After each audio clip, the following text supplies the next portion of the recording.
প্রথমত আপনাকে পাগলাটে হতে হবে জি মূলের দিক থেকে। হ্যাঁ আপনি যদি স্বাভাবিক কোনো মানুষকে দিয়ে সৃষ্টিশীল কোনো কিছু হয় না। আসলে ওই সময় আমাদের একটা কবিতা ছাপা মানে আমাদের কাছে ঈদের দিনের মতো আনন্দ মনে হতো যে আমার একটা লেখা ছাপা হয়েছে, বন্ধু বান্ধবদের কাছে গিয়ে দৌড়ে গিয়ে বলা এই করা যে এই দেখ আমার একটা লেখা ছাপা হয়েছে, ঠিক ব্যাপারটা এরকম ছিল। তো আপনি যখন গান লেখেন একজন গীতি কবি হিসেবে, একজন গীতি কবির কী কী যোগ্যতা থাকা প্রয়োজন বলে আপনি মনে করেন এবং কোন ধরনের ধারণাগুলো আপনার তার থাকা দরকার বলে আপনি মনে করেন? যদি কেউ বলে থাকে যে আমি ঢাকা ভার্সিটি থেকে অথবা ভার্সিটি থেকে পাশ করে আসছি, আমি গান লিখবো, প্রফেশন হিসেবে গানকে বেছে নিব, এটা আসলে কতটুকু পসিবল আমার ডাউট আছে। প্রতিদিনই কান্দি মাগো, প্রতি রাইতে ভাবি তুই আমার সুকা বলে বুকে টাইয়া দিবি।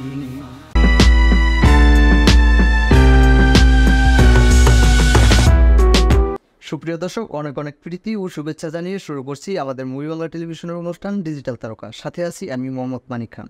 আজকে আমাদের সাথে অতিথি হিসেবে আমরা এমন একজন মানুষকে পেয়েছি যিনি সারা বাংলায় আলোড়ন সৃষ্টি করেছে তার লেখা গান দিয়ে। তেমন একজন মানুষ, গীতি কবি রাসেল কবির। কেমন আছেন আপনি? জি আলহামদুলিল্লাহ, আপনি কেমন আছেন? ভালো আছি। প্রথমে আপনাকে ধন্যবাদ জানাচ্ছি, সেই সুদূর থেকে আমাদের স্টুডিওতে এসে আমাদের সাথে আজকে আড্ডা দেওয়ার জন্য এসেছেন। তো প্রথমেই আপনার কাছে জানতে চাবো আপনার যাত্রাটা কিভাবে শুরু ছিল, মিডিয়াতে কিভাবে আপনার পদার্পণটা সর্বপ্রথম হয়েছিল এবং কার হাত ধরে কিভাবে?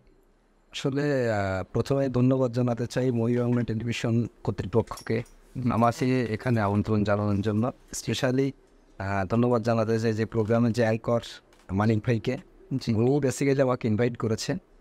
আর আপনি এখন যে প্রশ্নটা করলেন, এটা আসলে আমাদের একটা গ্রুপ ছিল যখন আমরা স্টুডেন্ট অবস্থায় লেখাপড়া করতাম, ক্লাস 7-8, আমাদের 3-4 জন বন্ধুবান্ধব মিলে আমরা ছড়া কবিতা লিখতাম। জি, আমাদের স্থানীয় যে পেপার পত্রিকাগুলো ছিল যশোর খুলনাতে যেগুলো পাবলিশড হতো, জি, ওই পেপার পত্রিকাগুলোতে বিভিন্ন অকেশনে আমরা লেখালেখি করতাম। আসলে ওই লেখালেখির জায়গা থেকে আস্তে আস্তে গানে চলে আসা, মানে অনেকেই ধরে রাখেনি, আমি ব্যাপারটাকে দূরে রেখেছি। মানে প্রথম দিকে কি আপনি তাহলে কবি লেখালেখির সাথে যে বললেন যে সম্পৃক্ত ছিলেন, সেখানে কি লিখতেন? ছড়া কবিতা বিভিন্ন অকেশন ভিত্তিক 16 ডিসেম্বর সেগুলো আপনার হচ্ছে প্রচার হতো কোথায়? পত্রিকাতে। পত্রিকাতে আমাদের স্থানীয় যে পেপার পত্রিকাগুলো ছিল সেখানে এগুলো পাবলিশ করা হতো। জি, মানে এটা কত সনের কথা, কত সালের দিকে? 95-96 সালের কথা। 95। তখন তো পত্রিকায় একটা লেখা প্রকাশ হলে পরে একটা অন্যরকম একটা আনন্দ আমেজের বিষয় থাকতো। অবশ্যই। আসলে ওই সময় আমাদের একটা কবিতা ছাপা মানে আমাদের কাছে ঈদের দিনের মতো আনন্দ মনে হতো যে আমার একটা লেখা ছাপা হয়েছে, বন্ধু বান্ধবদের কাছে গিয়ে দৌড়ে গিয়ে বলা এই করা যে এই দেখ আমার একটা লেখা ছাপা হয়েছে, ঠিক ব্যাপারটা এরকম ছিল। সঙ্গীত অঙ্গনে আপনার আসলেন কত সালে এবং কিভাবে? ওই লেখালেখির মাধ্যম থেকেই গানের প্রতি আমার ভালোবাসাটা আসলে প্রথম থেকেই ছিল। জি, প্রচুর গান শুনতাম। জি, আর আমার একটা অভ্যাস ছিল যে কোনো ঈদের সময়, বিশেষ করে আমাদের তো তখন অডিও ক্যাসেটের জগৎ, জি, ঈদের সময় আমাদের যে টাকাটা হতো খুব সামান্য টাকা হতো, জি, ওইটা দিয়ে কিন্তু আমি অডিও ক্যাসেট কিনতাম এবং দোকানিকে জিজ্ঞাসা করতাম যে কোন শিল্পীর নতুন অ্যালবাম আসছে। জি, এবং আমার যে নেশাটা ছিল, কাভারটা খুলেই পিছনে আগে দেখতাম গীতিকারকে, জি। এবং স্বপ্ন দেখতাম যে আমার ছবি এরকম একটা জায়গায় একদিন ছাপা হবে, আমিও গীতিকার হিসেবে আত্মপ্রকাশ করব। আসলে স্বপ্ন দেখতে দেখতে একটা সময় চলে আসা। তো এটা কত সালের দিকে? আমার ফার্স্ট অ্যালবাম প্রকাশিত হয় সিডি ক্যাসেটের আমলে, এটা আপনার 2002 সালে। মানে সেই স্বপ্নটা আপনার পূরণ কিভাবে হয়েছিল যখন আপনি সিডি বাজারে দেখতেন যে সিডি ক্যাসেটের পিছনে গীতিকারদের ছবি সংযুক্ত থাকতো? তো সেইখান থেকে আপনার অনুপ্রেরণাটা পেয়েছেন, তো সেটাকে বাস্তবায়ন করেছেন কিভাবে? আসলে আমার ফার্স্ট টাইম ঢাকাতে আসা বলতে আমার গাজীপুরে আসা। জি, গাজীপুরে আমি একটা সোয়েটার ফ্যাক্টরিতে চাকরি নিলাম। জি, ঢাকাতে আমাকে স্টে করতে হবে, গান বাজনা করতে হলে ঢাকাতেই থাকতে হবে। খুলনা থেকে এসে গিয়ে আসলে গান বাজনা করাটা সো টাফ। জি, তো আমি তখন একটা গার্মেন্টস ফ্যাক্টরিতে চাকরি নেই, সোয়েটার ফ্যাক্টরি গাজীপুরে।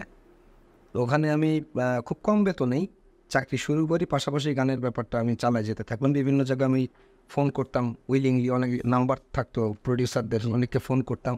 আসলে তখন মানুষ এভাবে মূল্যায়ন করেও মূল্যায়ন পাওয়ার মতো জায়গাতেও ছিলাম না। তো গাজীপুরের যে একটা ছেলে ছিল সানি ভাই, আমার প্রথম লেখা 5টা গান ওনার কণ্ঠে আসছে। অ্যালবামটার নাম ছিল লজ্জা। জি। তো বইটা যেদিন পাবলিশড হয় মার্কেটে, মানে সেদিনের অনুভূতিটা আসলে ভাষায় প্রকাশ করার মতো না, যে ওই স্বপ্নটা আমার পূরণ হলো। আমার লেখা 5টা গান এখন দর্শক শুনছে বা শ্রোতারা দেখছে। মিউজিক ভিডিও আকারে আসছিল অ্যালবামটা সিটি ক্যাসেটের যুগে 2002 সালের দিকে। জি তো সেখান থেকে আস্তে আস্তে গানের জগতে ঢুকে যাওয়া, গানের জগতে পথ চলা। আমি গাজীপুরে প্রায় 8 বছর স্টে করছি। জি 8 বছরের ভিতরে আমার তখনকার ওই সময়কার যারা অডিও ক্যাসেটের সিডির বিজনেস করতো গাজীপুরের যে সমস্ত চ্যানেল ছিল, Sadia city centre, Bulbul audio centre, Roni audio centre, Jhankar audio centre, তা ওদের প্রত্যেকের সঙ্গে আমার একটা সখ্যতা তৈরি হয়ে গেল। এরপরে আমার আর একটা অ্যালবাম, দ্বিতীয় অ্যালবাম যখন মার্কেটে আসে, এটা আসলো 2004 সালে। জি এ চোখে জাদু অ্যালবামটার নাম ছিল। ওটার শিল্পী ছিল রাশেদ জামান এবং বিউটি। তৎকালীন সময়ে এরা কিন্তু অত্যন্ত পরিচিত শিল্পী। জি। তো ওই অ্যালবামে 10 টাকা নিয়ে আমার লেখা। তো আপনি যখন গান লেখেন একজন গীতি কবি হিসেবে, একজন গীতি কবির কী কী যোগ্যতা থাকা প্রয়োজন বলে আপনি মনে করেন এবং কোন ধরনের ধারণাগুলো আপনার তার থাকা দরকার বলে আপনি মনে করেন? প্রথম কথাটা হচ্ছে আপনি লেখালেখির সঙ্গে অথবা সৃষ্টিশীল যে কোনো কাজের সঙ্গে যখন আপনি সম্পৃক্ত হবেন কিংবা আপনি রিলেটেড হবেন, প্রথমত আপনাকে পাগলাটে হতে হবে জি মূলের দিক থেকে। হ্যাঁ আপনি যদি স্বাভাবিক কোনো মানুষকে দিয়ে সৃষ্টিশীল কোনো কিছু হয় না, জি স্বাভাবিক সেন্সের কোনো মানুষকে দিয়ে সৃষ্টিশীল কোনো কিছু হয় না, সে গায়কই লেখা হোক, এনি কাইন্ডস অফ ক্রিয়েশন। তো গান যখন লিখি আসলে এখন তো কমার্শিয়ালভাবেই লেখা হয়। কেউ কোনো থিম দিলে সেটার উপর লেখার চেষ্টা করি এবং অনেক সময় নিজেও লিখি। তো আসলে এই ব্যাপারগুলো হয় কি, এটা গড গিফটেড একটা ব্যাপার। এটা বেসিক্যালি লেখাপড়া করে কিন্তু গান লেখা যায় না। যদি কেউ বলে থাকে যে আমি ঢাকা ভার্সিটি থেকে অথবা ভার্সিটি থেকে পাশ করে আসছি, আমি গান লিখবো, প্রফেশন হিসেবে গানকে বেছে নিব, এটা আসলে কতটুকু পসিবল আমার ডাউট আছে। আপনার যদি গড গিফটেড কিছু থাকে, ওইটাকে প্রত্যেকটা মানুষের ভিতরে কোনো না কোনো গুণ আছে। এটা কেউ হাইলাইট করে, কেউ করে না। আসলে গান লেখার স্পেশালি থিম লাগে না, এটা গড গিফটেড একটা ব্যাপার। আর যোগ্যতার কথা যদি বলেন, আপনি লিখতে লিখতে একটা সময় আপনার ধারালো হয়ে যাবে। আপনি গাইতে গাইতে গায়েন, ব্যাপারটা এরকম। মানে তার মানে আপনি বলতে চাচ্ছেন যে আসলে কোনো অভিজ্ঞতা বা কোনো কিছু জানার কোনো প্রয়োজন নেই, অবশ্যই জানার প্রয়োজন আছে। মানে সেই বিষয়গুলাই কি যে আসলে একজন সঙ্গীত শিল্পী যখন আপনার সঙ্গীত পরিবেশন করে তখন কিন্তু তার সঙ্গীত সম্পর্কে কিন্তু আসলে বেসিক যে ধারণা সঙ্গীত সম্পর্কে তার সেই নলেজগুলা নিতে হয়, সেইগুলা জানা থাকতে হয়। তো একজন গীতিকারের ক্ষেত্রে আসলে কোন বিষয়গুলো আসলে জানা থাকা আপনার অত্যাবশ্যক বলে আপনি মনে করেন? অ্যাকচুয়ালি আপনি সঙ্গীত শিল্পীর কথা বললেন, তারা যেমন সারগাম শিখে শিল্পী হয় কিংবা কোনো গুরুকে ফলো করে শিল্পী হয়। জি গান লেখার ব্যাপারটা তো আসলে এরকম যে আপনাকে প্রচুর গান শুনতে হবে, জি প্রচুর পরিমাণে গান শুনতে হবে, ভ্যারাইটিস গান শুনতে হবে, এবং আপনি অবশ্যই কাউকে আইডল মনে করতে হবে। যে আপনার আইডলকে? আমি বেসিক্যালি মোহাম্মদ রফিকুজ্জামান স্যারের খুব ফ্যান। আমার তার লেখাটা খুব ভালো লাগে। জি আমি ওনার লেখাগুলো খুব ফলো করি। মোহাম্মদ মনিরুজ্জামান সাহেব, গাজী মাজহারুল স্যার, আমার ভালো লাগে। শিল্পীদের মধ্যে প্রিয় শিল্পী কে আপনার? মনির খান। অন্য অন্য যারা আপনার আপনার গান নিয়ে গাচ্ছে তাদের তাদেরকে আপনার হচ্ছে যখন আপনি একটা গান বুঝিয়ে দেন তখন গানটা তারা যখন আপনার মতো করে আপনার গাইতে পারে, আবার অনেকে আপনার পারে না, তো সেই বিষয়ে আপনার আপনার মন্তব্যটা কি? আসলে এক একজনের ক্যাসিং ক্যাপাসিটি এক এক রকম। জি আমি একটা গান যখন একটা শিল্পীকে বোঝাই দিচ্ছি অথবা সুরকার সুর দিয়ে বোঝাই দিচ্ছে, অনেকে খুব সহজে এটা রিসিভ করতে পারে, অনেকে আবার একটু লেটে রিসিভ করে। কিন্তু আমি বেসিক্যালি চেষ্টা করি যে নূতন, আমিও একটা সময় ছিলাম, নূতন হওয়া কারো অপরাধ না, কিন্তু আপনাকে সুরে গাইতে হবে, শুদ্ধ উচ্চারণে গাইতে হবে। এই দুটো ব্যাপারে আমি খুব সিনসিয়ার। আপনাকে সুরে গাইতে হবে, শুদ্ধ উচ্চারণে গাইতে হবে। আপনি একটু লেটে রিসিভ করেন, নো প্রবলেম, অথবা আপনি দেয়ান দিয়ে রিসিভ করছেন, দ্যাটস গুড, বাট সুরে গাইতে হবে, শুদ্ধ উচ্চারণে গাইতে হবে। আমি এখন অনেকের সঙ্গেই কাজ করছি। বর্তমান সময়ে বাংলাদেশের টপ মোস্টেড যারা সিঙ্গার আছেন, যারা বিগত দিনে স্টার কিংবা এখনও যারা লিজেন্ড পর্যায়ে আছে, যেমন শ্রদ্ধেয় মনির খান ভাইয়ের কথা আমি বললাম, ওনারা তো একটা পর্যায়ে চলে আসছেন, বাংলাদেশে এখন লিজেন্ড পর্যায়ে তারা আছে, ওনাদের সঙ্গেও কাজ হচ্ছে এবং নবাগত শিল্পীদের সঙ্গেও কিন্তু আমার প্রচুর কাজ হচ্ছে। যখন সঙ্গীত শিল্পীরা গান পরিবেশন করে দেখা গেলো যে আপনার কাছ থেকে একটা গান নিয়ে সেই গানটা তারা গাচ্ছে, অনেক সময় আপনি যেভাবে তাদের কাছ থেকে প্রত্যাশা করেন যে একটা গান সে আমার মতো করে গাবে, আপনার একটা কল্পনা থাকে যে এইভাবে আপনার গাবে, তখন সেটা বা অনেক সময় হয়ে ওঠে, অনেক সময় হয়ে ওঠে না। তো যখন হয়ে ওঠে না সেই ক্ষেত্রে এবং যখন হয়ে ওঠে সেই ক্ষেত্রে আপনার মন্তব্যটা কি? আসলে যখন হয়ে ওঠে না তখন তো কষ্ট পাওয়ারই বিষয়, কারণ একটা গান যখন সৃষ্টি হয় তখন কিন্তু একটা কল্পনা থেকে সৃষ্টি হয়। জি সেটা সুখের হতে পারে, সেটা দুঃখের হতে পারে। জি আমরা তো সুখ আর দুঃখ মিলিয়েই গান লিখি, এর বাইরে কিন্তু খুব কম গানই হয়, জি অথবা বাস্তবধর্মী হয় যেটা হয়ে থাকে। তো একটা শিল্পী যখন সহজে রিসিভ করতে পারে, আমার এক্সপেকটেশনের থেকে বেশি দিতে পারে, যে আমি যেটা আশা করছি তার থেকে সে ভালো করছে, জি ওইটা আনন্দটা দারুণ। আর যখন একটা শিল্পী দিতে পারে না, যে আমার এক্সপেকটেশন সে দিতে পারছে না, কষ্ট লাগে, খারাপ লাগে। তো আমি এখন বর্তমানে যাদের কাজ করছি, আমি রিসেন্ট কিছু কাজ করতেছি, প্রায় 13-14টা গানের কাজ করলাম রিসেন্ট। গতকালকের আগের দিনও আমার রেকর্ডিং ছিল। বর্তমান সময়ে অত্যন্ত জনপ্রিয় একজন কণ্ঠশিল্পী, বাংলাদেশ সর্বজন স্বীকৃত, আকাশ মাহমুদ এবং কলি সরকার। জি তো ডুয়েট একটি গান করলাম, আমার এক্সপেকটেশনের থেকে ভালো গেয়েছে। আকাশ অনেক ভালো গায়। তো আমার কলি সরকারকে নিয়ে যে এক্সপেকটেশন ছিল যে সে কেমন গাইবে, আমার এক্সপেকটেশনের থেকে সে অনেক। আচ্ছা, আপনার ফেভারিট কোনো গান আছে? আপনার লেখা গানগুলোর মধ্যে আপনার ফেভারিট গান কোনটা সবচেয়ে বেশি জনপ্রিয়তা অর্জন করেছিল এবং আপনার নিজের ফেভারিট পছন্দের গান? জনপ্রিয়তা একটা ব্যাপার, আর ভালো লাগার একটা ব্যাপার। জি জনপ্রিয়তার দিকে বলতে গেলে আমি 7 থেকে 8টা সিনেমাতে গান লিখছি এ পর্যন্ত। তো আমার ফার্স্ট সিনেমার গানের যে গানটা ছিল, মনির খান কণ্ঠ দিয়েছিল। জি এটা ছিল 4 অক্ষরে ভালোবাসা সিনেমাতে, শ্রদ্ধেয় জাকির খান সাহেবের পরিচালিত। উনি বর্তমানে মারা গেছেন, জি বেঁচে নেই। তো ওই সিনেমাতে আমার একটা গান ছিল, জি ওটা মা নিয়ে লেখা ছিল। জি। আচ্ছা, ওই গানের আপনার একটা অন্তরা আমরা একটু শুনি। তো আপনি যেহেতু বলছেন, আমি গাইতে পারবো কিনা জানি না, বাট ট্রাই করতে। হ্যাঁ, চেষ্টা করি আমরা। গানটা ছিল এরকম: আমি প্রতিদিনই কান্দি মাগো, প্রতিদিনই কান্দি মাগো, প্রতি রাইতে ভাবি তুই মায়ামান সুকা বলে বুকে টাই আনিবি, তুই মায়ামান খোকা বলে বুকে টাই আনিবি। এরকম ছিল। চমৎকার। আপনি প্রথমে বললেন যে আসলে আপনি সুরে গাইতে পারবেন না, কিন্তু আপনি কিন্তু অসাধারণ গেয়েছেন। আমার কাছে ভালো লাগছে, কারণ হচ্ছে যখন একটা শিল্পী গান গায় সেই গানটাকে কিন্তু আসলে মডিফাই করে বিভিন্ন সময় বিভিন্ন ধরনের ইফেক্ট ব্যবহার করে কম্পিউটার থেকে তারপরে সেগুলা কিন্তু পরিবেশন করা হয়। হ্যাঁ, অনেক সিঙ্গার আছে, অনেক শিল্পী আছে, তারা কিন্তু আসলে লাইভ যে কনসার্টগুলা বা লাইভ যে আপনার অনুষ্ঠানগুলা, সেগুলোতে কিন্তু তারা তাদের পারফরমেন্সগুলো আপনার করে না বা করার আপনার সাহস পায় না।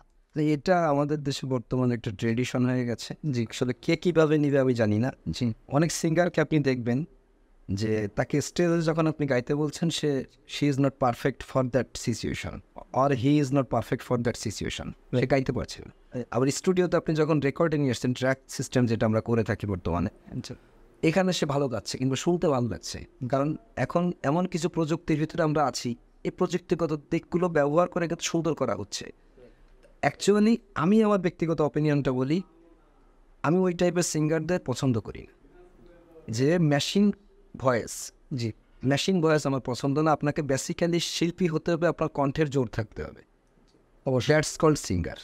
আচ্ছা, আরেকটা বিষয় হচ্ছে আপনারা যখন একটা গান লেখেন, যখন সেটা স্টুডিওতে রেকর্ডিং করতে চান, তখন বিভিন্ন ধরনের ঘটনা আপনাদের সাথে ঘটে থাকে।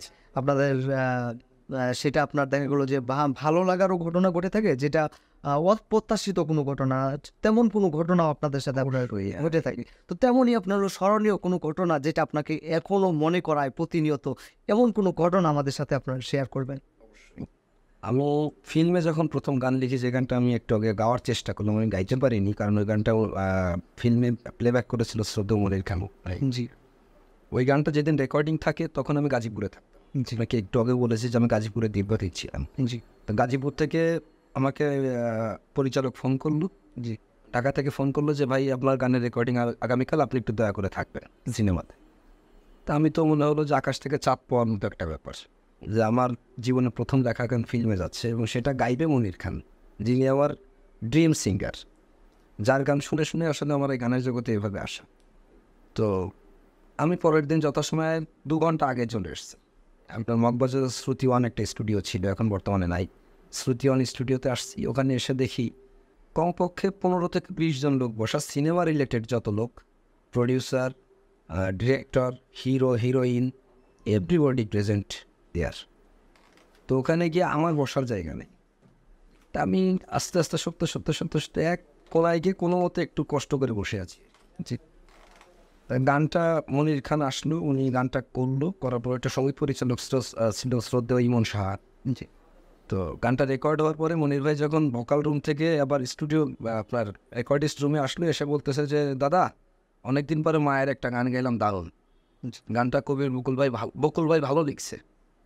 মানে ওনার চিন্তা চেতনা ছিল যে গানটা কবির বকুল সাহেব লিখছে। তো তখন ইমন শাহ দাদা বলতেছে যে না মনির ভাই আপনার ভুল হচ্ছে, গানটা কিন্তু কবির বকুল ভাইয়ের লেখা না, সেটা কি লিখছে? বলছি ওই যে কর্নারে যে ছেলেটা বসে আছে ওই ছেলেটার লেখা। পরে মনির ভাই নিজে উঠে গিয়ে আমাকে বুকে জড়াই ধরে বলতেছে তুই গানটা ছাড়িস না, এই গানটা তোকে একদিন অনেক উপরে নিয়ে যাবে। আমার কথাটা সবসময় মনে হয়। তো সেইখান থেকেই আপনার অনুপ্রেরণাটা আরও বেড়ে গেল। অনুপ্রেরণা বেড়ে গেল। মাঝখানে আমি গান থেকে বেশ কিছু দিন দূরে ছিলাম, যে ব্যক্তিগত কিছু বিষয়ের জন্য। তো আসলে ইন্সপায়ার্ড পারসন প্রত্যেকটা মানুষের জীবনে প্রয়োজন আছে। আপনি ভালো কবিতা লেখেন অথবা ভালো প্লেয়ার হন বা any kinds of work, any kinds of activities, আপনাকে অবশ্যই পেছন থেকে পর্দার অন্তরাল থেকে যদি একটা মানুষ আপনাকে ইন্সপায়ার্ড করে যে না আপনি এগিয়ে যান, পারবেন, এই যে আত্মবিশ্বাস জোগানোর একটা মানুষ কিন্তু প্রয়োজন হয়। তো আমি মাঝখানে আমার কর্মকাণ্ড থেকে বেশ কিছুটা পিছাই ছিলাম। তো আমারও এরকম পেছন থেকে ধাক্কা দেওয়ার মতো একটা মানুষ আছে, ইন্সপায়ার্ড করার মতো একটা মানুষ আছে। মানে বলতে হবে যে she is my lucky charm in my life. তো যদি সে অনুষ্ঠানটা দেখে থাকে কিন্তু শুনে থাকে, সে বুঝতে পারবে, তার আমি নামটা বলতে চাচ্ছি না। এভাবেই ভালো আছি, এখন প্রচুর কাজ হচ্ছে ইনশাল্লাহ। দর্শক, আরও আড্ডা হবে আমাদের অতিথির সাথে। তার আগে যাব ছোট্ট একটা বিরতিতে, কোথাও যাবেন না, আমাদের সাথেই থাকুন।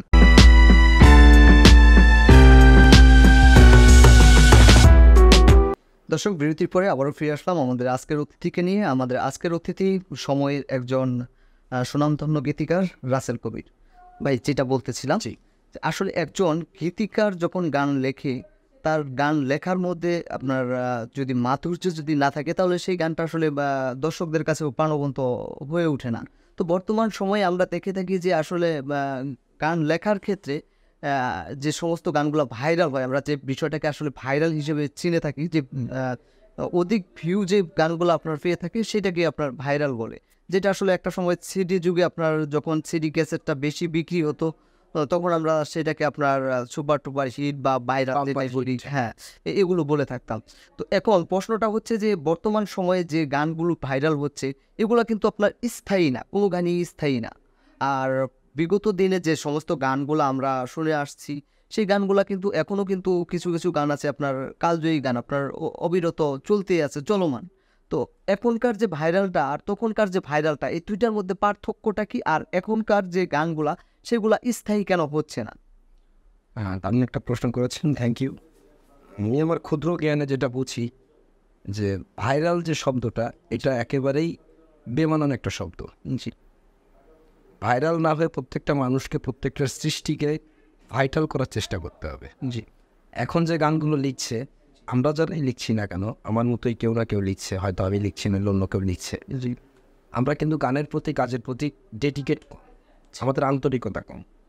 আমাদের ওই যে গান শোনার যে ব্যাপারটা, যে আমরা কিন্তু প্রচুর গান শুনি না, আমরা অনুকরণে বিশ্বাসী, এখন অনুসরণে না। আপনাকে অবশ্যই ভালো কিছু করতে গেলে আপনার পথ প্রদর্শক যে, কিংবা আপনার ওইরকম জ্ঞানী গুণী কারণ লেখা আপনাকে শুনতে হবে, যে তারা যে ভাষার ব্যবহারগুলো করেছে, কিংবা যেভাবে তাদের মিটার, ছন্দ, কিংবা তাদের গানের যে ভাষা প্রয়োগ, এই ব্যাপারগুলোকে জানতে হবে, বুঝতে হবে। তো বর্তমান প্রজন্মের যারা গীতিকার আছে, আপনারা যারা আছেন, তো তারা কি কেন আপনারা হচ্ছে তাদেরকে ফলো করেন না, বা তাদের কাছ থেকে যে গানগুলা তারা বিগত দিনে লিখেছে, যেগুলো কালজয়ী হয়ে আছে, সেই গানগুলা থেকে আপনিও বলেছেন যে আমি এদেরকে ফলো করি। তো ফলো করলে তাহলে এখন যে বর্তমান সময়ের যে ভাইরাল যেটাকে বলি, আপনাদের লেখা গানগুলা তাহলে স্থায়ী কেন হচ্ছে না? আসলে ব্যক্তিগতভাবে যদি আপনি আমার কথা বলেন, জি, যেহেতু এই মুহূর্তে স্টুডিওতে আমি হাজির আছি, জি, আমি আপনার সামনে বসে আছি, আমি চেষ্টা করি গানের ছন্দ, মিটার, জীবন্ত মিল, এগুলো বজায় রেখে গান লেখার জন্য। হ্যাঁ, কমার্শিয়াল গান আমিও লিখি, কিন্তু সেই কমার্শিয়ালিটি যেন আপনার সমাজকে কলুষিত না করে। অ্যাটলিস্ট আমি আমার কথা বলছি, সেটা যেন না হয়, আমি ওইটা করার চেষ্টা করি। এবং বাকি যারা করছে না কিংবা যারা করছে তাদেরকে সাধুবাদ, আর যারা করছে না তাদেরকেও বলবো যে গান লিখছি অথবা গান করছি, এটাকে অবশ্যই মাথায় নিয়ে যে আমার ভালো কিছু দিতে হবে। আমি ভাইরাল হতে চাই না, আমি ভাইটাল হতে চাই। এটা যখন আপনি ভিতরে পুশ করতে পারবেন, ভিতরে আপনি এটাকে লালন করতে পারবেন, তখন কিন্তু আপনার ক্ষেত্রে খারাপ কোনো কিছু আসবে না। আর প্রচুর গান শুনতে হবে। আর এখনকার গানগুলো শ্রোতাপ্রিয় হয়তো হচ্ছে, ভাইরাল হচ্ছে, শ্রোতাপ্রিয় হচ্ছে না, ক্ষণস্থায়ী, সেটা স্টে করছে না, অনেকদিন মানুষের হৃদয়ে থাকছে না। হ্যাঁ, যেমন আমরা 90 দশকের যে বাংলা সিনেমার গানগুলো কিংবা তার পরবর্তী দশকের যে বাংলা সিনেমার গানগুলো, না শুধু সিনেমার গান না, সিনেমার গান ছাড়াও কিন্তু আপনার হচ্ছে হ্যাঁ তো সিনেমার গানগুলো কিন্তু একটা সময় আমরা প্রচুর গাইতাম, যখন রেডিওর যুগ ছিল, হ্যাঁ প্রচুর শুনতাম, প্রচুর গাইতাম। তার পরবর্তীতে সিডির যুগ, অডিও ক্যাসেটের যুগেরও কিন্তু প্রচুর গান আমরা গেয়ে বেড়াইতাম। কারণ তখনকার গানগুলো সুর বলেন, কথা বলেন, হৃদয়ে লাগতো, হ্যাঁ ওটার স্থায়িত্ব ছিল। আর এখন স্থায়িত্ব নাই কেন? আমরা প্রচুর পরিমাণে ব্যস্ত। জি আমাদের যে একটা গান লিখতে গেলে 2 দিন সময় নিয়ে লিখবো, 1 দিন সময় নিয়ে লিখবো, ওই সময়টা আমাদের হাতে নাই। যা আসছে হ্যাঁ লিখে দিচ্ছি ভাই, দ্যাটস ইট। এই যে ব্যস্ততা কিংবা কাজের প্রতি ডেডিকেশন কম, জি। এইটার জন্যই এখনকার গানগুলো জনপ্রিয় হচ্ছে না, স্থায়িত্ব পাচ্ছে না। আপনি গান লেখার পাশাপাশি অন্য কোনো পেশার সাথে জড়িত আছেন কিনা? না, আমি অন্য কোনো রকম কোনো পেশার সঙ্গে জড়িত নাই। যদি এইটাই যদি আপনার পেশা হয়ে থাকে তাহলে আপনার সর্বক্ষণ কিন্তু গান লেখার মধ্যে আপনি নিমজ্জিত আছেন। তো সেই ক্ষেত্রে একটা গান লেখার ক্ষেত্রে আপনি নিজে কেন যত্নশীল না? আমি আপনাকে দিয়েই দেখাবো, যেহেতু আপনি আমার সামনে প্রেজেন্ট আছেন, আমি আপনাকেই ডেডিকেট করে আমি কথাগুলো বলবো। অবশ্যই। তাহলে আপনি কেন যত্নশীল না? আমি আবারও বলি আপনাকে, রিপিট হিয়ার, আমি আমার জায়গা থেকে চেষ্টা করি। জি আমি নির্ভুল এটা বলবো না, টু ইয়ার ইজ হিউম্যান, মানুষ মাত্রই ভুল হবেই, আমি ভুলের ঊর্ধ্বে না, আমি সুপার হিউম্যানও না, ভুল আমার হবেই। তো আমি চেষ্টা করি। অ্যাটলিস্ট আপনি যদি আমার লেখা গানগুলো একটু দেখেন কষ্ট করে, আপনি বুঝতে পারবেন যে একটু ব্যতিক্রম কিছু আছে অন্যদের থেকে, যে কারণে হয়তো আজকে আপনার সামনে বসে কথা বলছি।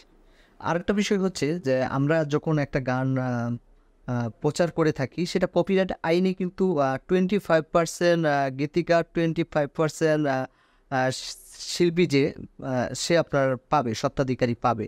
তো আপনার এ পর্যন্ত কতগুলো গান লেখা আছে এবং সেগুলো থেকে আপনি কত পার্সেন্ট পাচ্ছেন বা পাচ্ছেন না, সে বিষয়টা একটু আমাদেরকে জানান। আমি এখনো পর্যন্ত, আপনি কপিরাইটের যে আইনের কথা বললেন, যে আমাদের যে পার্সেন্টেন্সের কথা বললেন, পার্সেন্টেজ ওয়াইজ আমি কিছুই পাইনি। জি, মানে কেন সেটা কেন কেন পান নাই? এটা তো আসলে আমরা এখন যখন গান লিখি, এখন কপিরাইট আইনের যে স্ট্যাম্পগুলো কিংবা যে ডকুমেন্টসগুলো রেডি করা হয়, আমরা একটা অন পেমেন্ট সেটা দিয়ে দিই। বর্তমান সময়ের কথা বলছি। আর প্রিভিয়াস টাইমের কথা যদি বলেন, এর আগে তো এই সিস্টেমটাই ছিল না, এই কপিরাইট কিংবা ইউটিউবের এই সিস্টেমগুলোই ছিল না। আমার লেখা গান এ পর্যন্ত আমার 3000-এর উপরে লেখা গান আছে, জি। আর পাবলিশড হয়েছে 700-800 তো হবেই, জি, 700-800 গান আমার তা এইগুলোর আপনার হচ্ছে যে আপনার যে স্বত্বাধিকারী, সেটা আপনার হচ্ছে আপনি কেন পাচ্ছেন না? আসলে আমরা এই দেশে আমার মনে হয় গীতিকার, সুরকার, সঙ্গীত পরিচালকরাই সবচেয়ে বেশি অবহেলিত, সবচেয়ে বেশি অবহেলিত। কারণ আমরা তো পর্দার অন্তরালের মানুষ, আমরা পর্দার পেছনের মানুষ। জি আমাদেরকে ন্যাচারাল দৃষ্টিকোণ থেকে মূল্যায়নটা কম করা হয়। জি। তাহলে আপনাদের যে কৃতকর্মগুলো আছে, তৈরি যে আপনার কৃতিত্বগুলো আছে, সেই কৃতিত্বগুলো আপনার হচ্ছে দিয়ে লাভবান কারা হচ্ছে?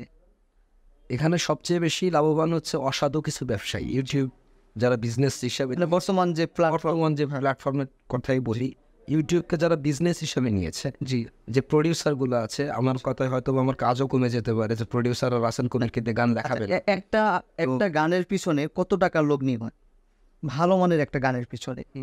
আসলে টাকা বলতে কি, ভালো মানের একটা গান করতে গেলে আপনাকে সবার আগে ভালো মানের একটা লিরিক্স চয়েস করতে হবে, একজন ভালো টিউনারকে দিয়ে টিউন করাইতে হবে, একজন ভালো সিঙ্গারকে দিয়ে গাওয়াইতে হবে, যে সিঙ্গারের সঙ্গে ওই টিউনটা পারফেক্ট, জি একজন ভালো কম্পোজারকে দিয়ে আপনাকে কম্পোজ করাতে হবে, জি, দেন একটা ভালো কিছু আসবে। অল ভালোটা মিলায় কিন্তু একটা ভালো কিছু। হ্যাঁ অবশ্যই। তো এইগুলো যখন আপনি মেনটেন করে কাজ করতে যাবেন, তখন কিন্তু আপনাকে ডেফিনেটলি মিনিমাম একটা অঙ্ক ব্যয় করতে হবে। সেটা হতে পারে 30,000, 40,000, 50,000। এখন যে যেভাবে মার্কেটে ডিমান্ড করছে, এক একজন সঙ্গীত পরিচালকের ডিমান্ড এক এক রকম, এক একজন টিউনারের ডিমান্ড এক এক রকম। একটা গান যখন প্রথম রেকর্ড করা হয়, এর পরবর্তী সময় কিন্তু সেটা কিন্তু ভিজুয়ালও কিন্তু তৈরি করা হয়। তো সেই ভিজুয়ালে কিন্তু আমরা অনেক সময় দেখে থাকি যে আসলে গানটা যখন রেকর্ড করা হয়, সেই দিকে গুরুত্ব না দিয়ে আমরা ভিজুয়ালের দিকে আপনার গুরুত্বটা বেশি দিয়ে থাকি এবং ভিজুয়ালের পিছনে আপনার অনেক টাকা আমরা লগ্নি করে থাকি বা যারা ইউটিউব চ্যানেলের যারা আপনার হচ্ছে স্বত্বাধিকারী আছে বা ফেসবুক পেজের যারা স্বত্বাধিকারী আছে তারা কিন্তু আপনার মূলত এই বিজনেসগুলোর সাথে যারা সম্পৃক্ত তারাই কিন্তু আপনার হচ্ছে এই ইনভেস্টগুলো করে থাকে। তো আপনার এই কারণে কি আপনার হচ্ছে বর্তমান সময়ে গানগুলোর প্রতি যত্ন মানুষ নিচ্ছে না, আসলে কোম্পানি যারা যারা লগ্নি করতেছে টাকা তারা যত্নশীল না, গানের অডিও যে কর্মটা সেটার বিষয়ে আপনার তারা যত্নশীল না, তারা শুধু ভিজুয়ালটা নিয়ে ব্যস্ত। এটা কি আপনার হচ্ছে গানটা ভাইরাল স্থায়ী না হওয়ার কারণ হতে পারে বলে আপনি মনে করেন? Absolutely right you are. আমরা যখন একটা গান অডিও করি আমরা তো বেসিক্যালি অডিওর সঙ্গে রিলেটেড, জি আমরা কিন্তু ভিজুয়ালের সঙ্গে রিলেটেড না। জি অনেক সময় এমন হয় যে আমি একটা গান লিখেছি, গানটা রেকর্ড করেছি, আমি হয়তো একজনকে সাজেস্ট করতে পারি যে ভাই আপনার ভিজুয়ালটা এরকম হলে কিন্তু ভালো হতো। কারণ আমরা যখন একটা গান লিখি তখন কিন্তু একটা ভিজুয়াল মাথায় নিয়ে লিখি। জি দিস ইজ রিয়েলিটি। তো প্রডিউসার কিংবা যারা লগ্নিকারী প্রতিষ্ঠান জি কিংবা প্রতিষ্ঠানের মালিক, তাদের চিন্তা চেতনাটা হচ্ছে কোনোভাবে অডিওটা করে ফেলি, কোনোভাবে। ভিজুয়ালে আমি 3 লাখ টাকা কি 5 লাখ টাকা আমি ইনভেস্ট করব। কারণ এখনকার মানুষ হচ্ছে মানে গান দেখার শোনার থেকে গান দেখে বেশি। আমরা কিন্তু গান এখন শ্রবণ করি না, গান আমরা এখন চোখ দিয়ে দেখি। জি একটা সময় যখন সাবিনা ম্যাম গান করতো, রুনা লায়লা ম্যাডাম গান করতো, কিংবা তার পরবর্তী সময় কনক চাপা ম্যাডাম গান করতো, তখন কিন্তু আমরা গান শুনতাম, তখন দেখার কোনো ওয়ে ছিল না। ভালো লাগতো, হৃদয়ে লাগতো, ওই গানগুলোই কিন্তু স্থায়ী। ওই গানগুলো এখনও আমি কিন্তু মনের অজান্তে গেয়ে উঠি, কিন্তু নিজের একটা গান গাইতে পারি না। কেন পারি না? যে আমার গানটা তো আমার হৃদয়ে লাগছে না। তারা গানের প্রতি অত্যন্ত ডেডিকেটেড ছিল। একটা গান তৈরি করতে হলে শিল্পীকে ডেকে নিয়ে 5 দিন বসতো, প্র্যাকটিস করতো। আর এখন বর্তমান শিল্পীদের কথা যদি বলি, একটা গান রেডি করেছি, ওই গানটা সে ভোকাল দিতে আসছে, সে শুনেও আসে নাই, গানের টিউনই সে জানে না। কানে শুনছে, 1 লাইন করে গান ডেলিভারি দিচ্ছে। 99% সিঙ্গারদের পরিস্থিতি হচ্ছে এরকম, যেটাকে আপনি হৃদয়ে ধারণ করতে পারবেন না, লালন করতে পারবেন না, সেটাকে আপনি কীভাবে আউটপুট দিবেন? আচ্ছা, আপনার যে সন্তানটাকে, ফিনিশ প্লিজ, আপনার যে সন্তানটাকে আপনি জন্ম দিয়ে পৃথিবীতে আনলেন আল্লাহর মাধ্যমে, তো সেই সন্তানটার প্রতি যদি আপনি যত্নশীল না হন, তাহলে আপনি তার কাছ থেকে কীভাবে ভালো আউটপুট আশা করতে পারেন? This is natural. আপনার সাথে আসলে বা অনেক কথায় অনেক প্রশ্নই আসলে ছিল, কিন্তু আসলে আমাদের একটা ধরাবাঁধা নিয়ম আছে, সময় আছে। এই কারণে আসলে হয়তো দেখা গেলো যে অনেক সময় মন খুলে আসলে অনেক প্রশ্ন থেকে যায়, বলতে পারি না বা সময় স্বল্পতার কারণে বলা হয়ে ওঠে না। তো যাই হোক, আজকে আমরা দীর্ঘ একটা সময় আপনাকে পেয়ে আমরাও খুবই আনন্দিত। আসলে দীর্ঘ বিষয় নিয়ে দীর্ঘ সময় আলাপ আলোচনা করলাম।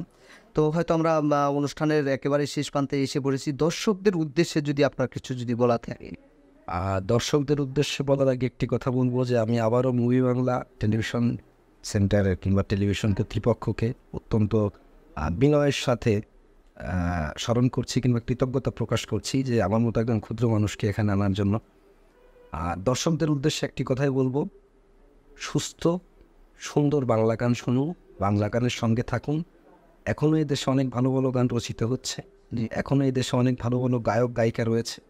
আমরা ভাইরালের পিছনে না ছুটে ভাইটাল হওয়ার চেষ্টা করি। ধন্যবাদ আপনাকে। দর্শক, আসলে দেখতে দেখতে অনুষ্ঠানের একেবারেই শেষ প্রান্তে চলে এসেছি। আজকের মতো এখানেই বিদায় নেব। আগামী পর্বে নতুন কোনো অতিথিকে নিয়ে আবারও হাজির হচ্ছি। সে পর্যন্ত সুস্থ থাকবেন, ভালো থাকবেন। ধন্যবাদ সবাইকে।